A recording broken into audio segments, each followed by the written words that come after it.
Labadiena, kolegos. Aš manau, kad finansavimas yra mūsų bambagyslė visų žurnalų, kuris teikia gyvybingumą.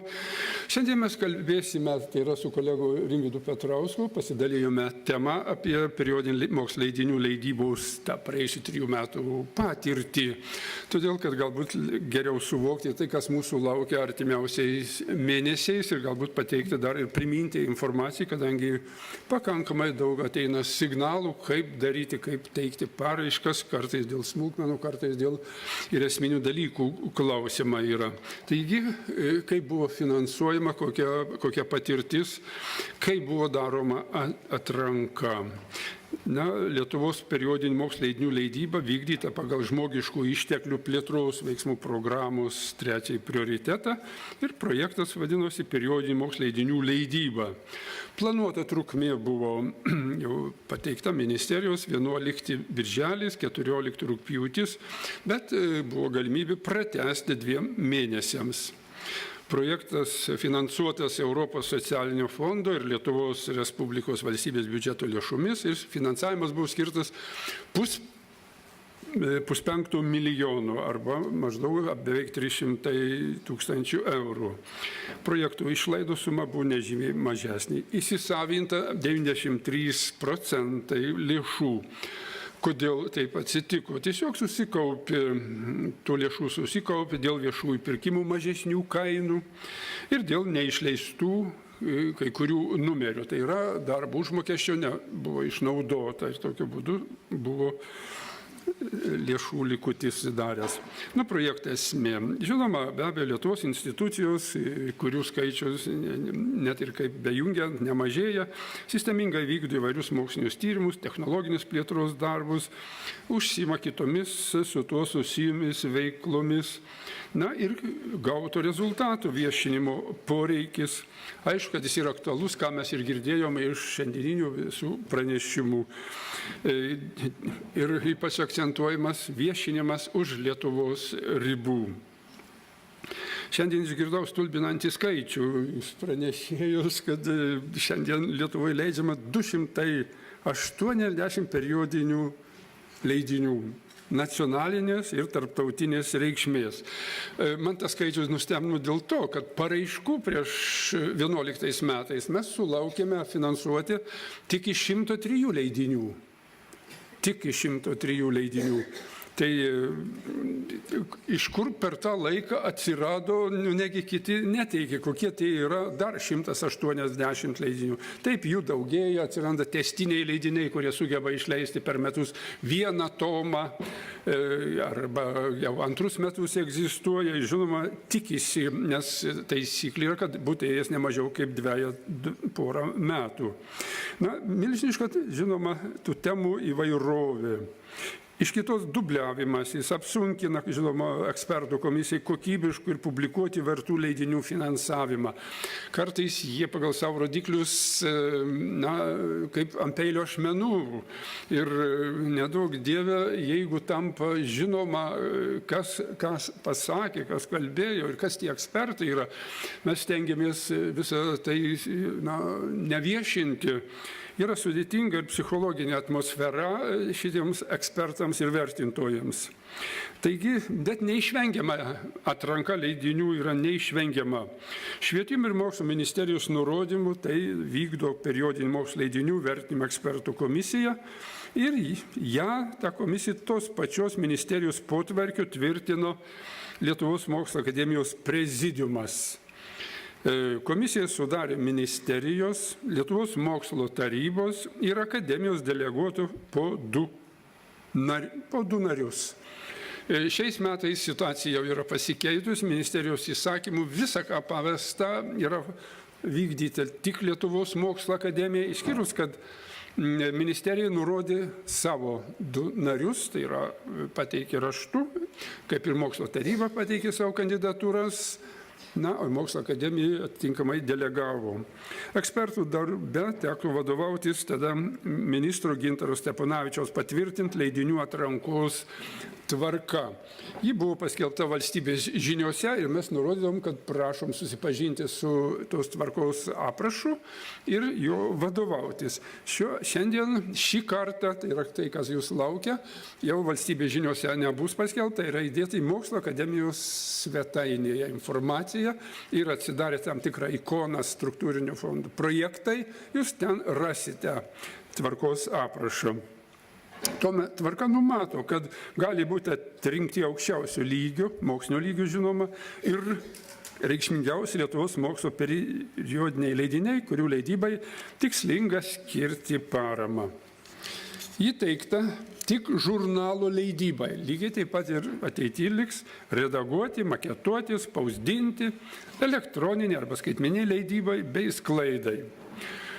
Praėjusį kartą komisija atrinko ir rekomendavo finansavimą skirti 51 periodiniam leidiniui iš 103. Be abejo, mes tik rekomendavom, pabrėžiu, neturėjom, tai yra teisė nebuvo suteikta. Tiesiog uždėti liniuotę sąraše ir išbraukti brūkšnį, lėmė ministerijos sprendimas, bet iš esmės mūsų rekomendacijos buvo gana gerai atsižvelgta. Taigi siūlymui buvo pritarta, kaip mes rekomendavom, tačiau vėliau 4 žurnalai atsisakė finansavimo ir finansavimas buvo skirtas 47 žurnalams. Rengiant šį projektą buvo tikimasi, jog jis sukurs pridėtinę vertę visų pirma, todėl, kad bus finansuojami be abejo tik kokybiškiausi ir aktualiausi leidiniai, todėl ir lėšos bus panaudojamos efektyviai. Be to, projekto nauda pasižymės ypač išaugusią tokių periodinių leidinių sklaida. Ir tai nebejotinai pasiteisino. Apie leidinių ekspertavimą, jų rezultatus kalbės profesorius Petrauskas ir jums pakomentuos. Tikslas, kaip ir minėjom, buvo skatinti mokslo rezultatų sklaidą Lietuvos už jos ribų, remiantis mokslo periodikos leidybos sistema ir žinoma intelektiniu potencialu. Projekto vykdytoja buvo Lietuvos mokslo akademija ir dabar lieka taip pat partneriai. Tai yra tie, kurie teikia žurnalus finansuoti. Gamtos tyrimų centras, Klaipėdos universitetas, Lietuvos agrarinių ir miškų mokslų centras, Lietuvos sporto universitetas, Lietuvos katalikų mokslo akademija, Viešo administravimo ir lavinimo asociacija, Lietuvos edukologijos universitetas ir Lietuvos muzikos ir teatro akademija. Šitie leido po vieną tik tai žurnalą teikė, gavo finansavimą. Mykolo Riomerio universitetas ir Šiaulių universitetas po 3 leido finansuojamus žurnalus. Vytauto Didžiojo universitetas 4, Kauno technologijos universitetas 8, Vilniaus universitetas ir projektų vykdytoja Lietuvos mokslo akademija po 11 žurnalų. Pagal mokslo sritis projektų dalyvių leidiniai pasiskirstė taip. Biomedicinos mokslų srities 5, fizinių mokslų srities 8, humanitarinių mokslų srities 14, socialinių mokslų srities 15, technologijos mokslų srities 5. Projektų vykdymo laikotarpiu iš viso buvo numatyti išleisti 530 numerių, išleista kiek mažiau 525 numeriai. Projektų partneris Vilniaus Gedimino technikos universitetas teikė tik cross-check paslaugą. Jis atliko mokslo straipsnių pretenduojančių patekti į leidinius originalumo ir autorystės patikrą. Sukūrus vartotojų prieigą atsakingiems už patikrą asmenims, buvo tikrinama po 2 straipsnius iš kiekvieno numerio. Per projektų gyvenimo metus patikrinta daugiau negu 1100 straipsnių. Kokie rezultatai? Ačiū kolegijai Dagienei, kuri man pateikė duomenys patikimus. Ir jie labai įdomus yra, galbūt visiems irgi bus jie įdomus. Kokį kiekį sudaro problemiški straipsniai? Rodikliai įspūdingi. Net apie 10% redaktorių kolegijoms įteiktų straipsnių tekstuose iki teikimo leidybai rasta 80% teksto sutapimų. nevadinu plagijatu, nes tai galbūt yra autocitavimas, bet 80% teksto. Tai kuo laiko redakcijos durniais ar ką, kad teikia tokio lygio. Gerai, jūs galėsite pakomentuoti pabaigoje. Bet to kitose 10% rasta dar nuo 70 iki 50% tekstų sutapimų. Na tas pats, vadinasi, penktadalyje visų teikiamų straipsnių buvo ne mažiau kaip 50% plagijuoto arba autocituoto teksto. Na, kaip informavo žurnalų redaktoriai, problemiškiausia yra taip vadinamųjų trečiojo pasaulio šalių autorių siūlomi straipsniai, trečiųjų šalių. Ir šiandien nekartas tai skambėjo, iš kokio regiono daugiausiai užverčia tais straipsniais. Na, į tai, žinoma, turėtų atkreipti dėmesį leidinių redaktoriai, iš anksto būti pasirengę jos teikti patikrai. Bet ką sakysime apie tuos 6 žurnalus arba jų redaktorių kolegijas redaktorių, kurie iš viso tą patikrą nesinaudojo. Taigi, tai galbūt ir ten esama gana problemiškos medžiagos. Be abejo, kad ekspertam būtų labai patogu patikrinti, kas žurnaluose lieka, o jau atsako redaktoriai, ką jie gauna, kiek jie tikrina. Čia jau jų pareigingumų ir garbės reikalas, bet kas tose žurnaluose yra po atliktos patikros, po recenzavimų, reikia sakyti, kad recenzantai be abejo yra profesionalūs ir nebejotinai tikriausiai mato ir gali pasitikrinti, bet tai būtų prasminga. Na, nemaža dalis projekte dalyvavusių žurnalą, apie 30% yra įtraukti į Web of Science citavimų informacijos duomenų bazę. Kai kurie turi labai aukštus citavimų rodiklius, aš stebėjau jų pavadinimus. Lithuanian Mathematical Journal, Transformation in Business and Economics, Lithuanian Journal of Physics ir taip toliau. Medžiagoti yra lietuviškų pavadinimų.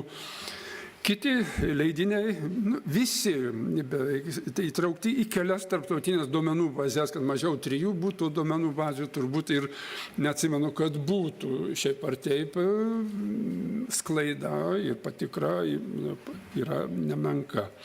Projekto lėšomis finansuojamų žurnalų leidyba žymiai, reikia sakyti, pagerėjo. Vis dėlto 3 metų laikotarpis ir ką kalbės kolega Petrauskas parodo, stabilizavosi ir periodiškumas, nes yra taisyklė, mes turim gauti, ant stalo turi būti padėta patikrai, numatytas įsipareigojimas skaičius leidinių, apimtis ir augo apimtis, sklaida, padaryta straipsnių komplektavimu, tai yra sparčiau, nors vėlavimuose vis dėlto, nes paisant to, kad yra finansavimas, būta yra turinių.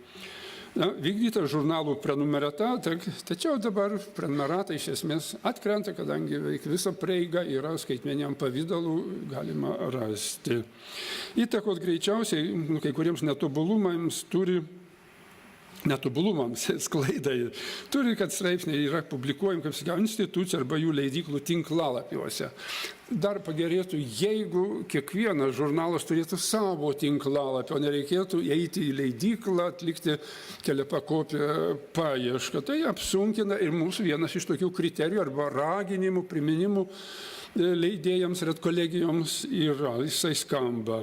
Susiturta ir kai kuriomis kitomis problemomis norėčiau pateikti jų sprendimo pavyzdį, kuris galėtų pasitarnauti su panašiomis problemomis susiduriančiomis žurnalų redaktorių kolegijomis. Na ir čia galėčiau remtis Lietuvos mokslo akademijos patirtimi. Redaktorių kolegijos sprendimu štai 14 metais nutarta sujungti mokslo akademijos 4 žurnalus.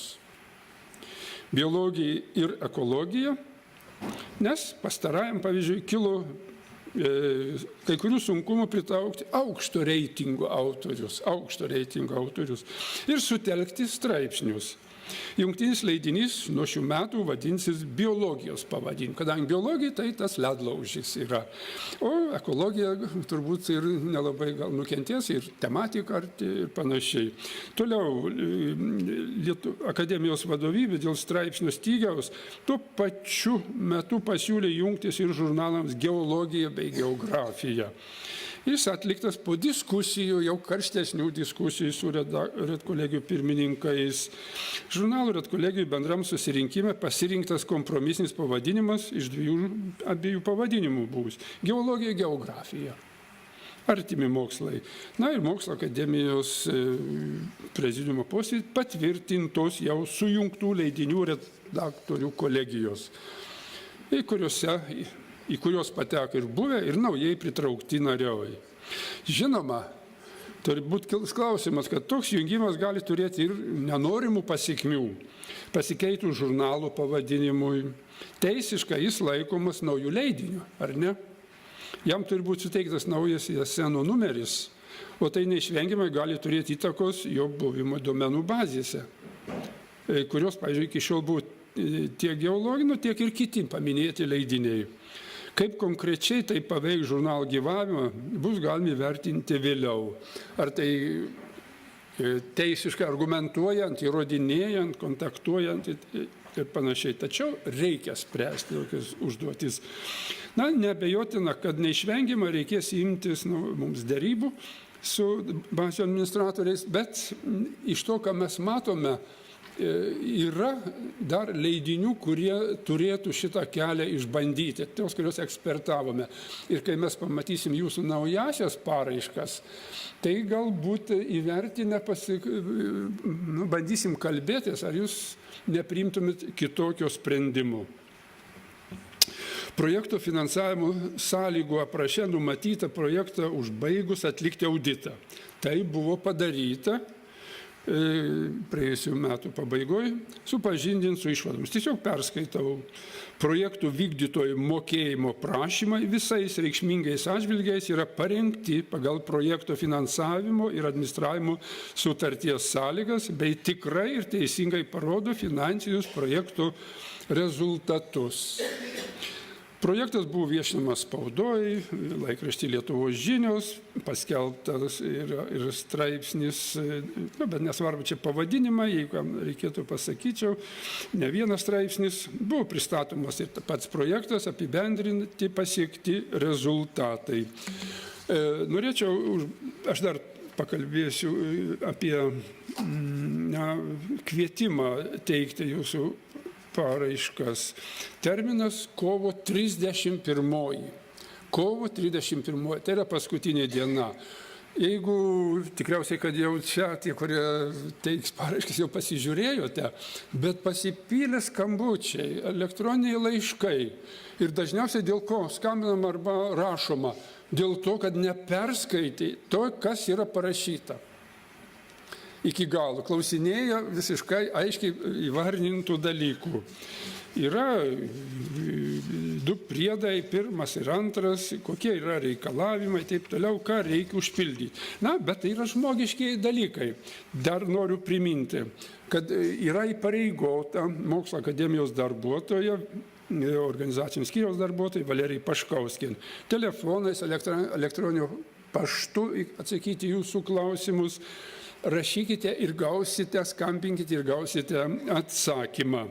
Jeigu reikia telefoną priminti, tada laidinį 262 3704, jeigu mobilų 6 0, kiek čia dabar yra, 081 7 888. Žodžiu, geriau pasitikslinti, jeigu nepasikliaunat savo jėgomis, jeigu kyla klausimų dėl skaičiavimo, aš suprantu jūs, laiko rodo man, aš agitacijų užsiimu, kad mažiau darbo būtų būsimiems ekspertams, dėl to sustojo, bet žinoma, reikia duoti pakalbėti ir ekspertų vykdyti. Aš noriu padėkoti poniai Dagienė už suteikti informaciją. Noriu padėkoti Gretai Tumkevičienei, kuri neatėjo, struktūrinių fondų vadovai, kuri man pateikė informaciją apie finansus ir taip toliau. Astai Paškevičienei, kuri apie Mokslo akademijos leidinius. Na ir visiems kitiems, su kuriais bendravau, redaktoriams, kuris sukaupiau informaciją. Ačiū.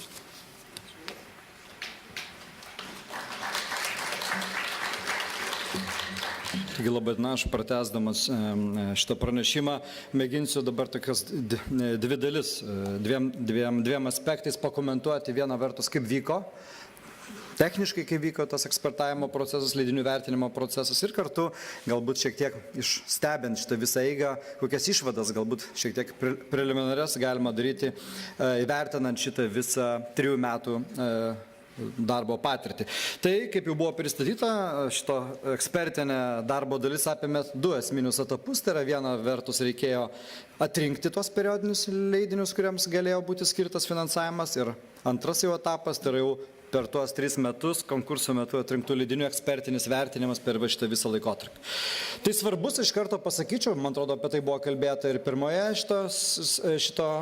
šitos konferencijos dalyje. Svarbus aspektas buvo šito projekto koordinavimas su mokslo tarybos vykdyta nacionalinė lituanistikos plėtros programa, kurios rėmuose taip pat buvo finansuota 17 taip pat konkurso kelių atrinktų jau tokių stipriausių lituanistinių žurnalų rengimas ir leidyba. Todėl kažkuria prasme šitas žinojimas, šita patirtis leido galbūt ir šitą atranką daryti kiek įmanoma kokybiškiau ir geriau. Keletą dalykų, į ką buvo kreipta dėmesio vertinant šitos leidinius. Tai aišku yra 2 esminiai parametrai. Vienas yra labai lengvai atpažįstamas ir dabartinėje vertinimo tvarkoje. Tai visų pirma yra tam tikra dalis, formalioji dalis, formalūs reikalavimai leidiniams, kur iš esmės ekspertam iš karto yra atpažįstami dalykai. Tai yra leidinį turi leisti Lietuvos mokslo ir studijų institucija. Taip pat, aišku, dar vienas svarbus aspektas gali būti mokslininkų profesinė asociacija. Taip pat antras dalykas yra redkolegijos sudėties formalūs nuostatai, kurie taip pat yra toje tvarkoje parašyta. Aš dabar čia nekonkretizuosiu, aš tai siūlau atkreipti dėmesį iš tuos visus dalykus. Toliau yra svarbus dalykas recenzavimo tvarka ir sistema, kuri turi būti aprašyta, turi būti jos laikomasi, nes galima ir šitos dalykus tikrinti. Ketvirtas dalykas yra santraukų sistema. Čia svarbu atkreipti dėmesį į tai, kad ir galbūt pati komisija, kuri sudarė šitą tvarką, akcentuoja, iš esmės turi būti straipsnių ir santraukos rengiamos lietuvių, o taip pat, ir čia svarbus toksai buvo kompromisinis dalykas, ne vien anglų. Nors, aišku, galbūt dominuoja anglų kalba kaip santraukų arba pagrindinių tekstų kalba, tačiau atsižvelgiant į leidinių specifiką vis dėlto leista pačiom redkolegijom numatyti tą užsienio kalbą ir dėl to ir parinkta tokia formuluotė, sakyčiau, tokia gana sklandi, toje mokslo kryptyje pripažinta užsienio kalba. Toliau formalus kriterijus yra, aišku, leidinio reguliarumas fiziniams, biomedicinos technologiniams mokslams. Tai yra 2 kartai per metus, humanitariniams, socialiniams mokslams reguliarumas yra 1 kartas per metus ir metinė apimtis. Turi būti ne mažiau 20 spausdintų lankų, kad leidinys jo reguliarumas būtų pripažintas tinkamu. Taip pat turi būti labai aiškiai atskirta, čia kartais ir tas klausimas susilaukėme, ką reiškia mokslinė dalis. Tai turi būti aiškiai išskirta mokslinė dalis, kuri apima visą tą tyrimo medžiagą straipsnį, gali būti šaltinių publikacijos ir tai turi sudaryti ne mažiau 2/3 to žurnalo. Galiausiai yra reikalavimai tam tikri internetiniai svetainiai, dabar jie dar aiškiau yra suformuluoti. Ir galiausiai paskutinis reikalavimas, tai yra tarp institucinis aspektas, turi būti vis dėlto skelbiama kelių institucijų mokslininkų darbai. Tai čia yra tokie formalūs reikalavimai, šalia kurių vis dėlto svarbus dalykas atrankoje, gal net ir esminis dalykas, kadangi tos reikalavimus daug kas gali tenkinti, tai vis dėlto yra kokybiniai leidinių vertinimo ir atrankos principai. Čia yra mokslinis lygis, tarptautiškumas pamatuojamas, kiek čia yra tarptautinių publikacijų, tarpdiscipliniškumas vieno ar kito leidinio, taip pat reikšmingumas. Aišku, galima sakyti, kad tai yra toks subjektyvus dalykas, bet vis dėlto tam yra ekspertinis vertinimas, kad jis atsakytų tokį klausimą, kiek tas leidinys yra reikšmingas iš tiesų tam tikrai mokslo sričiai ar krypčiai arba kelioms kryptims ir panašiai. Galiausiai iš tiesų taip pat, čia toks šiek tiek prie formulių, bet gali būti ir kokybiškai vertintas dalykas, tai jo paplitimas, prenumeravimas Lietuvos bibliotekose, duomenų bazėse ir panašiai. Tai va tokie kriterijai, formalūs kokybiniai, kurie sudarė šitos atrankos pagrindinius rėmus. Paraiškas vertino specialiai sudaryta ekspertų grupė, kuri derino individualų ir grupinį vertinimo principą. Vertinimas vyko pagal ten jau smulkiau reglamentuotą kaupiamo vertinimo modelį, tai turėjo surinkti tam tikrą balų sumą, kad tas leidinys būtų priskirtas remtiniems. Taip pat vertintas tiek pačių paraiškų rengimas, tai yra, turi būti pagrįsta konceptualiai žurnalo paskirtis ir reikšmingumas tikslai, taip pat ir vertintas ligtolinis žurnalų mokslinis lygis. Jau profesorius minėjo, kad iš anksto buvo nustatyta ir dabar liko ta pati tvarka, kas gali būti remiama, kokios veiklos gali būti remiamos rengiant šitos žurnalus, tai yra redagavimas, maketavimas, spausdinimas ir elektroninė leidybos dalis. Buvo nustatyta tam tikra suma, iš esmės galvojant, kad ir laikytasi principo, kad periodinių mokslinių leidinių leidyba turi vykti pagal daugiau mažiau panašius principus ir reikalavimus, nepriklausomai nuo srities ar krypties specifikos ar institucijos specifikos. Todėl buvo nustatyta tam toks sąlyginė lanko vertė apie 800 tuo metu litų. Ir skaičiuojant optimalią vieno lanko leidybos kainą ir buvo būtent atsižvelgta į tas remtinas veiklas ir iš anksto buvo nurodyta ir greičiausiai ir dabar bus laikomas to paties principo, kad neremtinomis veiklomis laikomas tokios kaip autoriniai honorarai, leidinių sudarytojų, užmokestis leidinių sudarytojams, straipsnių vertimo, į pačių straipsnių vertimo išlaidos, bendraleidyklinė antkainiai ir panašus dalykai. Tai yra dabar ta buvo aptariau pirmąją dalį, tai yra atranka. Per 3 metus vykdytas jau atrinktų leidinių kokybės vertinimas, remiantis Švietimo ir mokslo ministerijos patvirtinta to vertinimo tvarka. Ir taip pat buvo kažkuria prasme stengiamasi abu dalykus apriepti, tai yra ir pažiūrėti, kaip toliau laikomasi formalių leidimo reikalavimo, o taip pat vis dėlto ir tam tikri kokybiniai parametrai. Kalbant apie kokybinius parametrus, ir čia turbūt yra svarbus dalykas, nežinau, kiek nauja grupė laikysis to principo, bet buvo čia vis dėlto išskirti 2 dalykai. Fiziniams bio ir technologijos mokslams pagrindinis rodiklis buvo straipsnių cituojamumas. Tuo tarpu humanitariniams socialiniams mokslams kokybinis rodiklis buvo straipsnių skaičius, kurios institucijos išskyrė aukščiausio lygio ekspertiniam vertinimui. Jūs turbūt žinote, kad kiekviena institucija kokybiniam vertinimui turi skirti savo institucinės produkcijos tam tikrą dalį. Tai ekspertų grupė manė, kad tai yra gana geras kriterijus pažiūrėti, kaip pačios institucijos vertina savo leidinius. Ar iš jų išskiria kokybiniam vertinimui. Paaiškėjo, čia dabar neminėsiu pavyzdžių, bet buvo žurnalų, kurios jos leidžiančios institucijos visiškai nepateikė ekspertiniam vertinimui. Vadinasi, per tuos 3 metus nerado ten pernelyg galbūt svarbių tekstų tuose leidiniuose. Tai čia toks vertas susimąstymo galbūt rodiklis. Išryškėjo, iš tiesų vertinimo metu išryškėjo skirtingas periodinių leidinių mokslinis lygis, skirtingai leidinių rengimo standartai. Be kita konstatuota, kad humanitarinių ir socialinių mokslo atveju leidinių įtraukimas į SIVOS tą duomenų bazę vis dėlto dar neatspindėjo jų kažkokio kokybinio pranašumo, kokybinio lygio ir panašiai. Tokie bendri pastebėti trūkumai, dažnai nematyti ženklesnių pastangų platinant žurnalus, ypač užsienyje ir panašiai. Labai neinformatyvios internetinės svetainės, pastebima tendencija išpūsti redkolegijų sudėtį, kuomet nėra aiškus redkolegijos narių indėlis rengiant atskirus žurnalų numerius. Taip pat, aišku, akivaizdi tendencija, kad daugelį leidinių vis dėlto daugiausiai publikuoja žurnalą leidžiančios institucijos mokslininkai.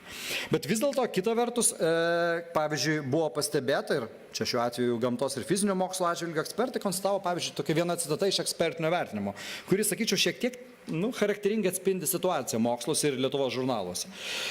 Tai citata, kad leidinys reprezentuoja įvairių šios mokslo krypties šakų tyrimus, leidžiamas tik anglų kalba, viskas liktai gerai, tačiau geriausiai ir pabaiga. Tačiau geriausiai Lietuvos autorių straipsniai publikuojami ne šitame leidinyje.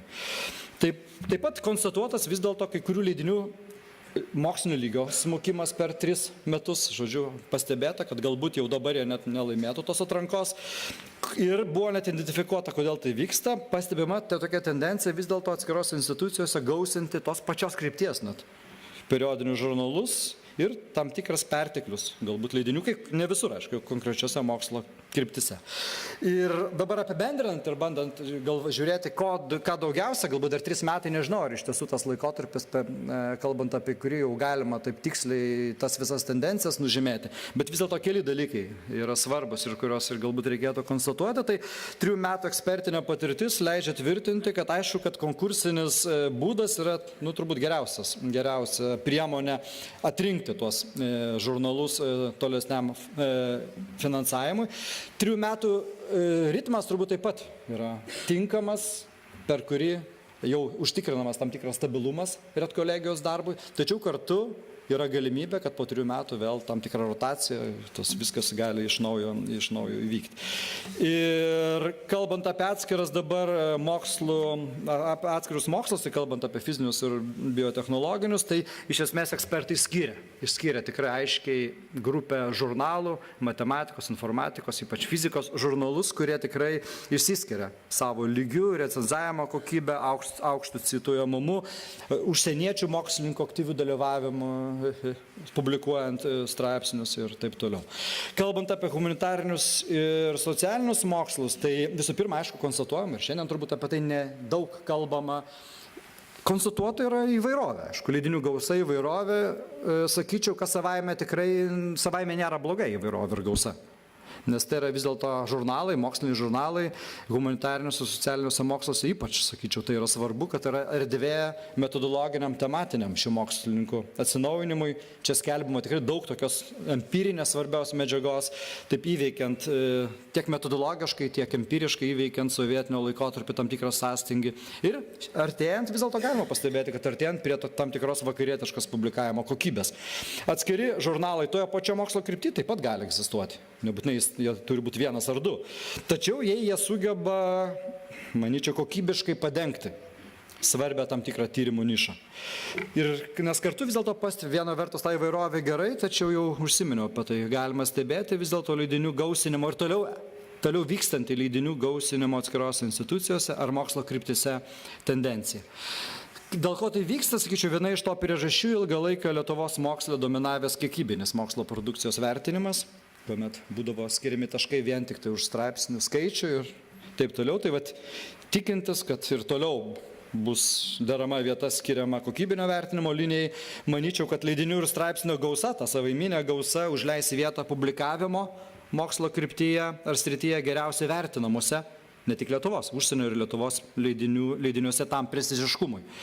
Ir akivaizdu, kad jau dabar, šiaip jau, šnekantis su žmonėmis, stebint tendencijas, iš tiesų akivaizdu, kad Lietuvoje vis labiau išsiskiria leidiniai, kurie žinomi, pripažįstami dėl savo aukštesnio rengimo lygio, dėl geresnio recenzavimo.